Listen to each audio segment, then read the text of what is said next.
welcome back to the channel. I'm Jade if you haven't been here before, and today is something a little bit different, but something I promised a long time ago, and I'm sorry I am only just getting around to it, but it is a sort of like book review haul. So books I have read so far this year, and what I thought of them, if I recommend them.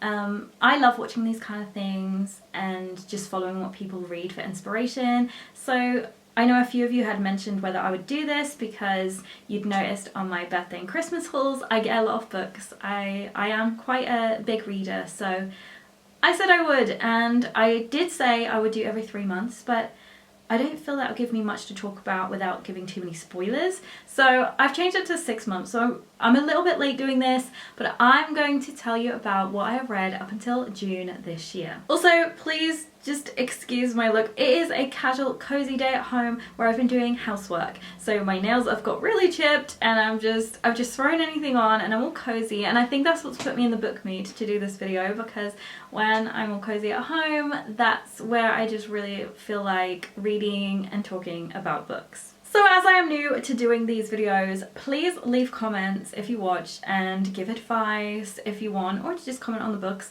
But if you want to give advice on how to structure these videos or what you prefer to hear, please let me know, because I am just kind of winging this, I'm not gonna lie, but I am really excited to do it. I think, so I don't give too many spoilers, I'm gonna show you what books I've read, one at a time obviously, and then I will read the back because I assume that will help you, and I mean, I presume most people will read it. If you don't like hearing the back before you read a book, then I guess this video won't be for you. I know there are a few people that don't, but I usually read them. And so I will read the back, and then I will go on my Goodreads app and I will read what I wrote about it at the time. So just a quick thing about the Goodreads app, if you have never heard of it, I really recommend it. This isn't sponsored or an ad for it, by the way, because, well, it's free to use and it's just something I love using. You can set yourself challenges on how much you want to read each year, or you know, you just track what you've read, and you can rate books, you can read what other people you follow are reading. So like, I like seeing what other people are doing and it gives me inspiration on what books maybe I want to read. So I just really recommend it as an app. I don't want to keep going on about it too much, but I will leave the link for my profile in the description, and if you have it, please follow me. I follow everyone back. Okay, so the first book I read in 2023 was this one. It is The Wish by Nicholas Sparks. I'm sure most readers have heard of Nicholas Sparks. If you haven't, maybe you've heard of A Walk to Remember, The Longest Ride. They've all been made into quite big movies. There are others too. He writes generally, I would say, sad romances. That's the best way I can describe it. But if you're not a Nicholas Sparks fan, because I know some people seem to hate him, I love him. I think he's a little bit Marmite, like people love or hate him because it is a little cheesy, I guess. But yeah, if you don't like him, he's not the only thing I've read. In fact, there's not another Nicholas Sparks book in this video today, so please don't let it put you off if this isn't for you. I read a lot of different genres and things, and I'm always open to different suggestions. Okay, so The Wish by Nicholas Sparks. I loved this when I read it. It is sad, but I thought it was a really nice story. So let me read the back for you. If you had one wish, ... Maggie hasn't told this story in years. She was 16 and far from home, waiting to give her baby up for adoption. Then she fell in love. Bryce showed Maggie how to take photographs, and he didn't judge her for her swollen belly. Theirs was a once-in-a-lifetime kind of love.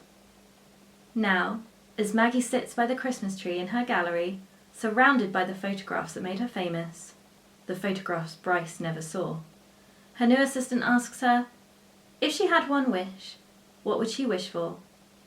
Maggie always thought she knew her answer, but before she can say, I'd go back to that winter with Bryce, she stops herself. There is something else she wants. She wants to find her baby. ... What would you wish for? A heart-wrenching story about discovery and loss, The Wish is a reminder that time, with all those precious to us, is the greatest gift of all. So let me get my Goodreads up on this and tell you what I wrote. Okay, so I rated it 5 stars. You only do 5 stars, and honestly, I probably am a little bit generous overall with my ratings on Goodreads.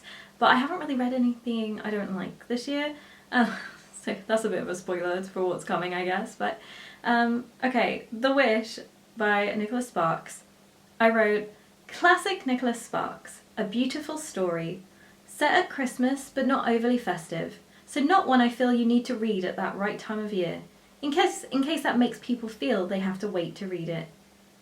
I don't feel I need to say more than, if you like Nicholas Sparks, then definitely read this. And I stick with that. If you are a Nicholas Sparks fan and have not read this one, please go and pick it up. It's so good. Okay, and then my second book of the year is Spare by Prince Harry. You are probably gonna either love or hate me for this one. I totally get it. The royal family are a bit like Marmite as well, a bit like Nicholas Sparks seems to be. But I found this such an interesting read. I would like to disclaim, I am not a royalist by any means. Like, I don't dislike the royal family. I don't really like them. I don't really care. Not meaning that horribly, but I'm definitely in that kind of mid-realm of like, they're cool, they're there, they bring in tourism, but like, I don't really follow them. Like, I don't think I've watched like any of the royal weddings on TV, but there was something about this book, I think maybe because I watched the Netflix documentary with Meghan and Harry, that I just really wanted to read this. And honestly, if you have any kind of interest in it, I would recommend it. If you don't, obviously I totally get that. Maybe skip forward in the video to the next book. But I personally found this really interesting. This is the back of the book, by the way, so I can't read anything. But obviously it is a biography, so if you didn't know that, that's what it is. So it's about Prince Harry's life. Okay, this is what I wrote on Goodreads. I gave it 5 stars again. As I said, I can be a bit generous, I think, but it's hard once you've started rating things, because I started rating things when I first used the app, so these aren't ratings really comparing from when I started on the app, they're from the year before, and I kind of had to make them equate, in my opinion. Okay, so going to my Goodreads, I wrote for Spare by Prince Harry, I said, I'll start by saying, I have not and will not take sides on the whole royal argument. That is so true. Like, no one knows the truth. Like, no one's gonna know the full story about Charles and Harry and why they fell out and stuff. There's hints in the books and you do learn things, but at the same time, that's one side of the story, you know? So I said that, and I said, I respect the royal family, but I am far from a royalist. However, I found it fascinating to read Harry's stories from his life, particularly that of his childhood. That was by far the most interesting section of the book to me, like hearing what it was like growing up as a royal and just like his depictions of certain castles and palaces and stuff. It's so cool. And then I put, the book gives small insights to a world that I don't think anyone could truly imagine or comprehend. Again, like I said, like, we don't know what it really is like. I mean, you know that there's certain things that are going to be censored. This is meant to be like Harry's tell-all, but I would be super surprised if there aren't a lot of things that are censored in this book. I think you kind of have to expect that, but I think this is probably the most truthful biography we will ever get from a royal, so therefore I found it really interesting and recommend it. Okay, the next book I read was Verity by Colleen Hoover. She's another one, isn't she, that's a bit like Marmite. People seem to love her or hate her.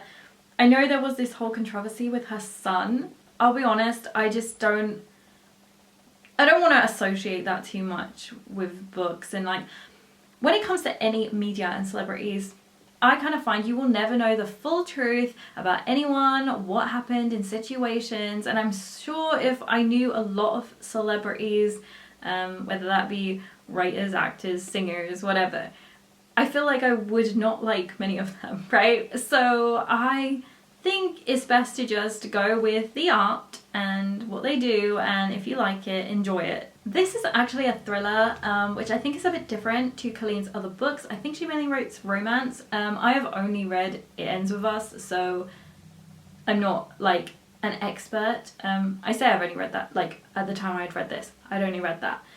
But I really enjoyed this. I liked that it had a twist, I liked that it was a little bit dark. I do quite like a thriller, but it had a bit of romance in this too, so I quite like the mix. It was like a mix of my favourite genres, because I would say my favourite are probably romance and thriller, and a little bit of fantasy, but it's got quite a long blurb, so I'm going to read it, but I'm going to maybe speed it up a little bit compared to how I read The Wish, because I feel like otherwise this video is going to go on forever. A thriller that will keep you up all night and a twist that will leave you reeling. Some people hated the twist, so for some people it really did leave them reeling with anger, from what I heard. I quite liked it, but it is weird. I'm not sure I would definitely end it like this, but whatever. Loan Ashley is a struggling writer on the brink of financial ruin when she accepts the job offer of a lifetime. Jeremy Crawford, husband of best-selling author Verity Crawford, has hired Loan to complete the remaining books in a successful series his injured wife is unable to finish. Loan arrives at the Crawford home, ready to sort through years of Verity's notes and outlines, hoping to find enough material to get her started. What Loan doesn't expect to uncover in the chaotic office is an unfinished autobiography Verity never intended anyone to read. Page after page of the bone-chilling admissions, including Verity's recollection of the night her family was forever altered. Loan decides to keep the manuscript hidden from Jeremy, knowing its contents could devastate the already grieving father. But as Loan's feelings for Jeremy begin to intensify, she recognises all the ways she could benefit if he were to read his wife's words. After all, no matter how devoted Jeremy is to his injured wife, a truth this horrifying would make it impossible for him to continue loving her. So yeah, it is a little bit twisted, but I love this, and if you like thrillers and or books with just some surprises, I would read it. And on my Goodreads, I wrote, I had read so many different reviews on this book, some great, some awful. However, I decided to give it a go as I loved It Ends With Us and wanted to give another Colleen Hoover book a try. For me, it was the perfect mix of romance and mystery, a dark tale with many twists and turns. So yeah, just kind of a summary, but yeah, I really liked it. Next we have I'm Glad My Mum Died by Jeanette McCurdy. Another autobiography. I must admit, I had seen iCarly because I used to babysit. I say babysit. They weren't babies, but I used to look after some children. He used to occasionally put it on. So that's when I had seen it. So I was aware of Jeanette McCurdy, but I didn't know much about her, but I'd seen this book like everywhere, and everyone was talking about it. So I found it on offer in Waterstone, so I decided to pick it up because they had a deal on like buy one get one half price or something. So I did grab it. The back is just sort of reviews from different newspapers, so I'm not going to read all those out. I'm sure you can Google them if you want to hear what they said. Obviously it is a biography again, so it doesn't have anything else for me to read. But what I will say is I found this really, really interesting to read. I found it quite a hard read in that it was very, very sad. I read so many things about it being funny. Yeah, like on the front, even advertises it, impressively funny. Jared Carmichael. He said it was impressively funny. To me, this was not funny. Like, it was tragic, honestly. Like, she has had a really hard life. So if you kind of want to read about the woes and sad parts of someone else's life, I would recommend this, which makes me sound like really depressing. But it's a really interesting read because I think you learn so much about show business from reading it, which is just kind of interesting and insightful. So what I wrote on Goodreads is it has more of a novel feel to it despite being an autobiography, which made it a very gripping read. That is very true. Her writing style makes it feel more like fiction, which I quite liked actually. It felt like a story. Sad, inspiring and thought-provoking, and a lot of lessons to be learned. And it honestly is very true. I don't want to say any more because I don't want to spoil it, but if you do read it and you haven't already, like, honestly, you learn a lot from it. Next up we have Dear Evan Hansen, well known for being a stage musical and now a movie. My friend bought me the book knowing that I love my musicals and whatever, so I gave it a go. There are a few changes to the plot in the musical version, which is usually the case, but I found it actually a really, really interesting read. Let me read the back. It says, Dear Evan Hansen, today's going to be an amazing day and here's why. ... High school senior Evan Hansen always struggled to belong, but when the notoriously troubled Connor Murphy took his own life, he did so in possession of a letter Evan had written to himself. Now everyone thinks they were best friends. As Evan feeds the lie and helps Connor's family deal with their grief, It's clear that he isn't invisible anymore. Every day is suddenly amazing. Evan convinces himself that he's doing the right thing until everything starts to go wrong. If you've seen the musical, whether on stage or the movie, you will obviously know the story pretty much. So I did, but there was some differences, and it was a while since I'd seen it, so I found this really interesting. Let me get my Goodreads. So I gave it 4 stars, which is the lowest so far in this year, or like so far, on the haul, but or this haul review thing. But I did really enjoy reading it still. Like 4 is good, okay? Anything I write 4 or 5, it means I really liked it. So I wasn't sure what I'd think of the book having seen the musical beforehand, but I actually enjoyed it, and I think the book has a lot of meaning. There is a character who does not appear in the musical that I actually think is quite important to the story, even though they're not in it that much. So I feel for the people that are fans of the musical that the book's worth reading just to see the changes. And I would say that I must admit, I don't remember fully now, but I do remember there were changes that I thought were very relevant. So I would definitely recommend reading it if you're a fan. And I think I failed to mention it's by Emmich. Next up is A Good Girl's Guide to Murder.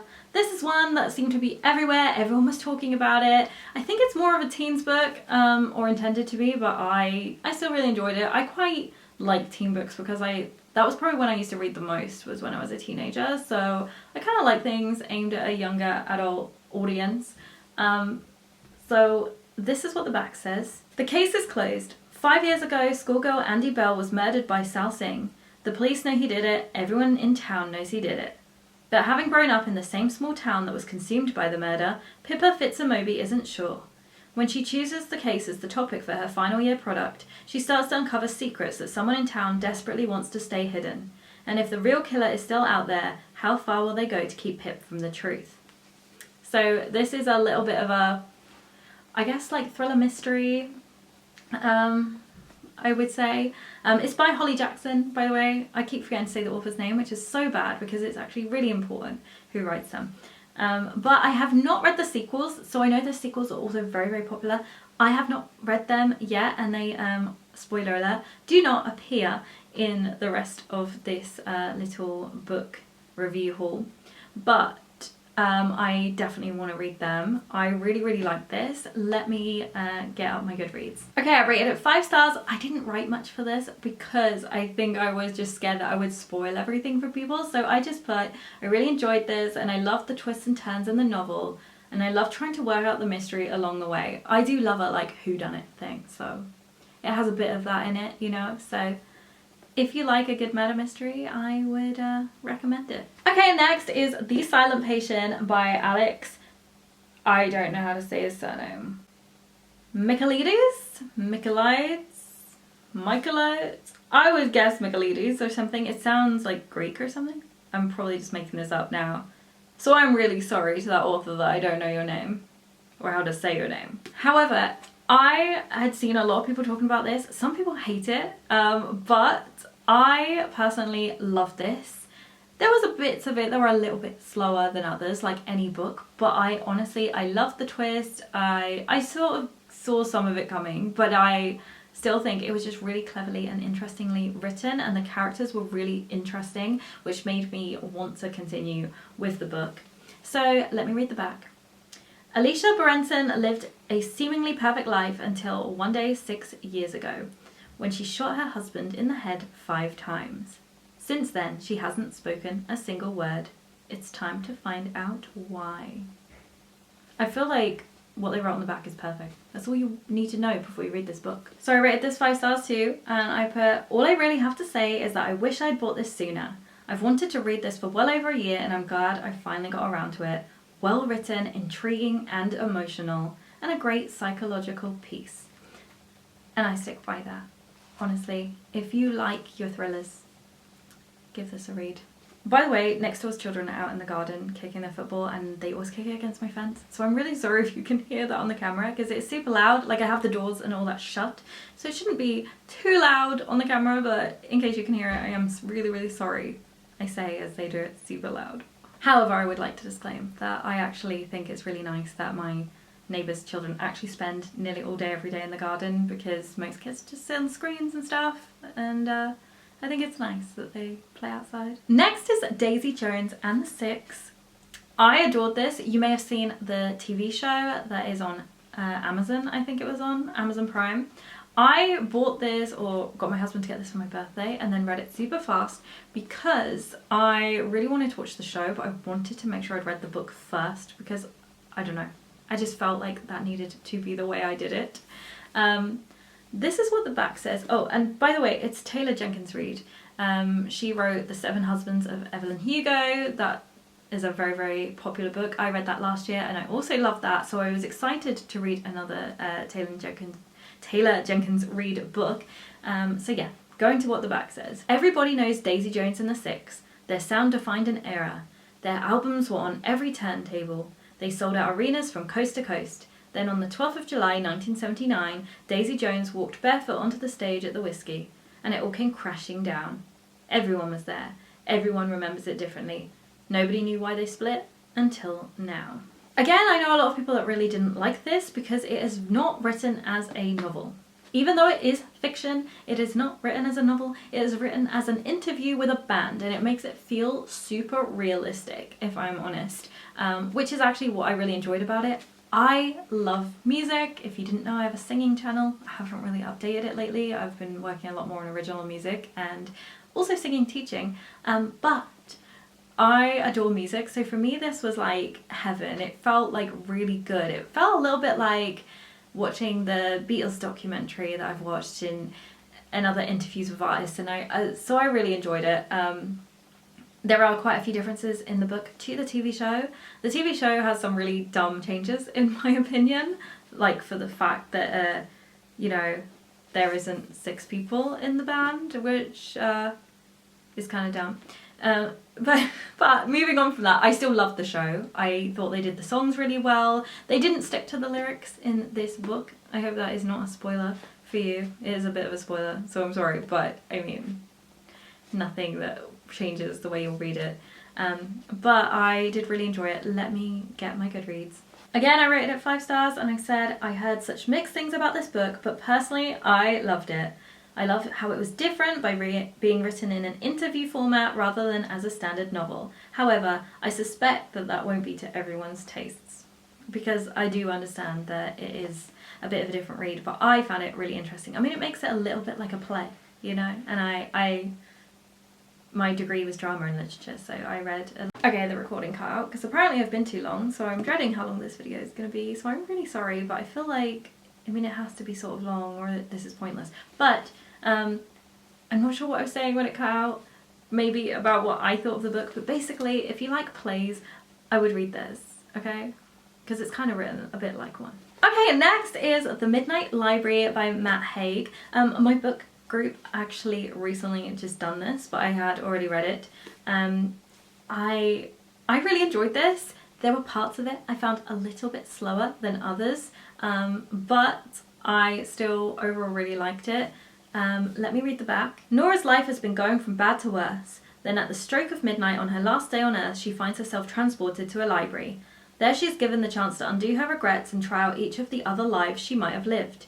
Which raises the ultimate question.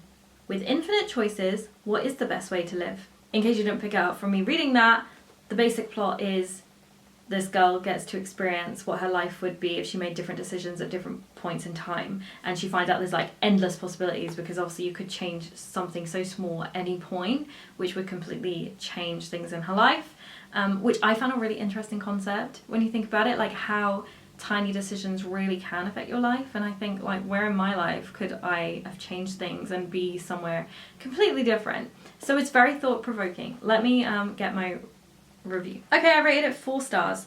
I was torn between rating 4 or 5. I only settled on 4 because at times it felt a little bit repetitive, and some of the alternate lives explored just weren't as interesting a read as others. However, I love the overall concept of the book, the philosophy references, and all the messages this book tried to convey. I think everyone can relate. As I said, parts of it, the way it's written, is not my favourite, but I still I really, really recommend this. And the next one I read is We Were Liars, which is by E. Lockhart. My friend bought me this. I'd heard of it, I'd heard people talk about it, but I hadn't really thought much of it. But she really enjoyed it, so she bought me a copy. And it says, "We are liars, we are beautiful and privileged, we are cracked and broken, a tale of love and romance, a tale of tragedy. Which are lies, which is truth, you decide." So I really like this. I know a lot of people, again, did not. I have read very mixed reviews, but overall positive, I think. It is, I would say, I guess it's a thriller, I think. I mean, it doesn't state. It is young adult, I think, again, but yeah, I really enjoyed it. Let me get this up. I gave it 5 stars and I put a great coming of age mystery. I was not expecting the ending at all. I need to read the prequel. I do still need to read that. I now own it, but I have not read it. That's all I have to say without spoiling everything. Because yeah, it is really hard to talk about this without spoiling everything. But basically, it's about a massive family where the rich grandfather, I guess, sort of like owns an island, I think. I think they sort of do. Or he owns all the houses on it and they all sort of live there in the summer. That's as much as I really want to say. It's like a family drama thing. So please read this if you like a little bit of thriller and mystery. Okay, the next one is probably the most different one, I guess, in this little share session of what I've read. And it is this, which is called Hiding from the Light by Barbara Erskine. It's quite an old book now. I think it was written early 2000s. So, I mean, I say old, it's not if you're comparing it to like classics or anything. But she is quite a popular author from what I gather. My mum read this book when I was like a teenager, I think, pretty much when it first came out. And I went into a charity shop and they had a copy, so I decided to pick it up for myself to try. The main appeal for me is it is set where I grew up in a little town called Manningtree, which is in Essex in England, in case, because I don't know where you lot are from. That's, you know, Manningtree is probably not going to mean much to most of you. But that's what made me pick it up. And I enjoyed it, but it was very long. It has like 700 and something pages. And I felt like a lot of it could have been cut out and condensed and it still would have made for a good story and told everything it needed. So that was my complaint, but I still really enjoyed it. This is what it says. Across the peninsula, the mist rolled in, its icy fingers curling up the cliffs. Inside their houses, people stirred in their sleep and children cried in the dark. The parish of Manningtree and Mistley has a dark history. In 1644, Cromwell's witchfinder general tortured scores of women there, including Liza, the herbalist, whose cottage still stands, and Sarah, the daughter of the manor. And the spirits of his victims still haunt the old shop in the high street, they say. Emma Dixon gave up her high-flying career to live in Liza's cottage, but now, as Halloween approaches, she is being driven half-mad by visions of the terrible past. In despair, Emma turns to the young rector for help, but he too is in the grip of something inexplicable and dangerous. So, a quick bit of backstory. The Witchfinder General is a real person from history, lived in Manningtree, used to hang witches, drown witches, that kind of thing. You can Google it if you want to know more or ask in the comments and I will let you know. As I grew up there, obviously I do know a lot about the Witchfinder General. Obviously the rest of the characters are fictional in the novel, but it is based on true things and uses true locations in Manningtree, which is why I really love the book, because I could picture all of it. You know, they talk about certain buildings and churches and roads, and I know exactly what they're talking about. But it's like set in the present, so when this was written, set in the present, but about the past, I guess. Okay, so I gave it 4 stars. I put, overall, this novel contained a gripping, intriguing, albeit slightly far-fetched story about the history of the witches and Matthew Hopkins in Manningtree and Mistley. As a girl who grew up in Manningtree, I love that I could picture some of the exact locations of parts of the novel, and therefore found it really resonated with me. However, I did drop a star just because some parts at the beginning were a little slow, and at over 700 pages, I do feel the novel could have been cut down slightly. But overall, a very good read. So as I got through, certain parts of this novel was really gripping, but other parts I was like kind of wanting to go through, because it kind of follows different characters at different times, if you see what I mean. And that's why.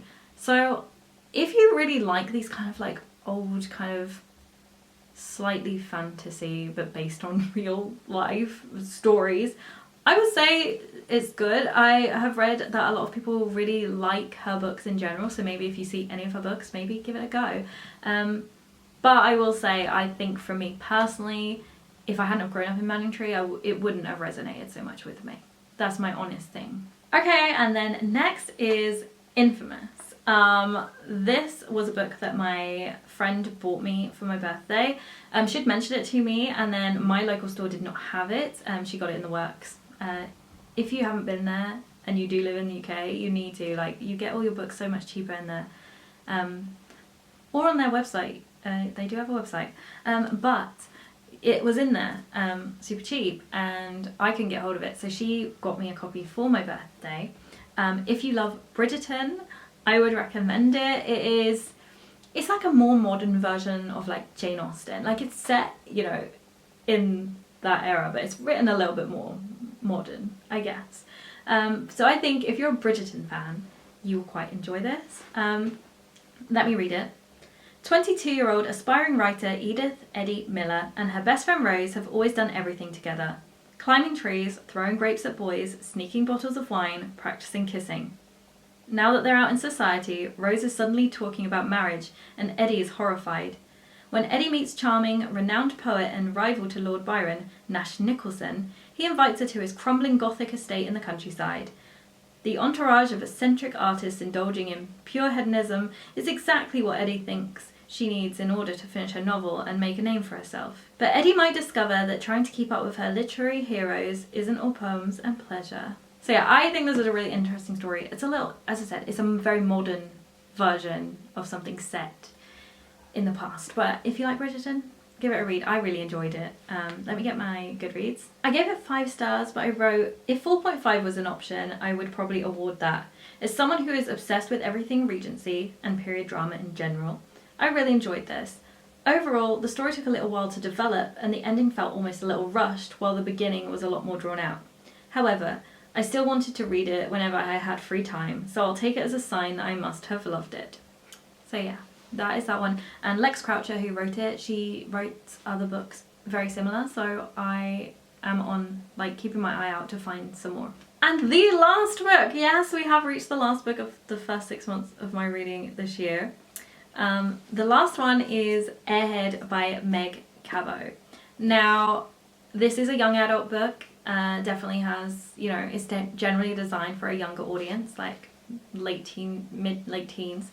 But I really enjoyed reading this. I found this in a charity shop, and when I was a teenager, I adored all her books, but this is one series that escaped me and I never read it, and because I saw this in a charity shop for £1, I could not have the opportunity to read this. So I picked it up, Aead. I didn't realise it was a series at the time. I just thought it was a book, but it is a series. 1 minute Em Watts is an ordinary schoolgirl, next she's on the run with a celebutante and her super rich hunky henchman, but things are about to get weirder. When two worlds collide, the results are life-changing, literally. So I gave it 5 stars, and I put, when I was about 10, I read The Princess Diaries.